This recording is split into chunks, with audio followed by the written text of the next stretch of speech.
ঢাকার প্রথম বিভাগ ক্রিকেট লীগ শুরু হওয়ার কথা ছিল আজ থেকে, হচ্ছে না। কারণ কি? কারণ ঢাকার ক্লাবগুলো একজোট হয়ে সিদ্ধান্ত নিয়েছে তাদের দাবি না মানা পর্যন্ত শুধু প্রথম বিভাগ নয়, কোনো লিগেই তারা খেলবে না। দাবিগুলো হয়তো নতুন, তবে এর মাধ্যমে সেই পুরনো সত্যিটাই আবার নতুন করে প্রতিষ্ঠিত হয়েছে। ঢাকার ক্লাবগুলো নিজেদের স্বার্থ ছাড়া কিছু বোঝে না এবং সেই স্বার্থ চরিতার্থ করতে বাংলাদেশের ক্রিকেটকে জিম্মি করে রাখতেও দুবার ভাবে না। আওয়ামী লীগ সরকারের পতনের পর ক্রিকেট বোর্ডের সভাপতি পদটির প্রায় চিরস্থায়ী বন্দোবস্ত নিয়ে ফেলা নাজমুল হাসানকে বিদায় নিতে হয়েছে। নতুন সভাপতি হয়েছেন ফারুক আহমেদ। নতুন সরকারের হাতে বিসিবির দুজন পরিচালক নিয়োগ করার ক্ষমতা ছিল। সেই ক্ষমতাকে কাজে লাগিয়ে ফারুক আহমেদের সঙ্গে নতুন পরিচালক হিসেবে বিসিবির পরিচালনা পর্ষদে ঢোকানো হয়েছে নাজমুল আবেদিনকে।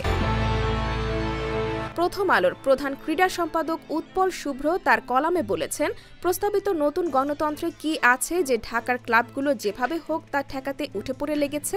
তা বলার আগে বিসিবির বর্তমান গঠনতন্ত্রটা দেখে নেওয়া জরুরি। এই গঠনতন্ত্র অনুযায়ী যাদের ভোটে বিসিবির পরিচালনা পর্ষদ নির্বাচিত হয় সেই কাউন্সিলরের সংখ্যা ১৭১। এই ১৭১ জন কাউন্সিলর মানে বোর্ড সদস্যের ৭৬ জনই ঢাকার বিভিন্ন বিভাগের ক্লাবগুলোর মনোনীত প্রতিনিধি।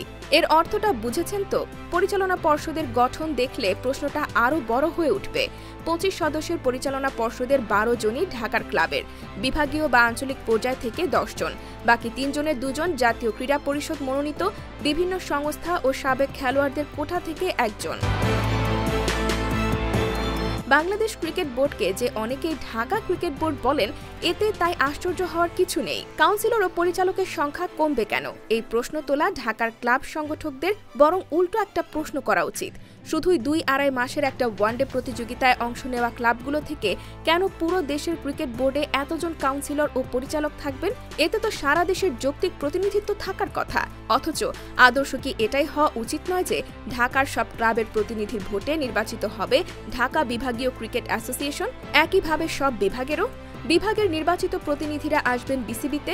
বাংলাদেশের ক্রিকেটের বাস্তবতা চিন্তা করে ঢাকা বিভাগীয় ক্রিকেট অ্যাসোসিয়েশনের প্রতিনিধির সংখ্যা তাতে বেশি থাকবে কিনা এই আলোচনা অবশ্যই হতে পারে। সব ক্ষেত্রে সংস্কার বলে যে রব উঠেছে বাংলাদেশ ক্রিকেটেও, তা করার এখনই সময়।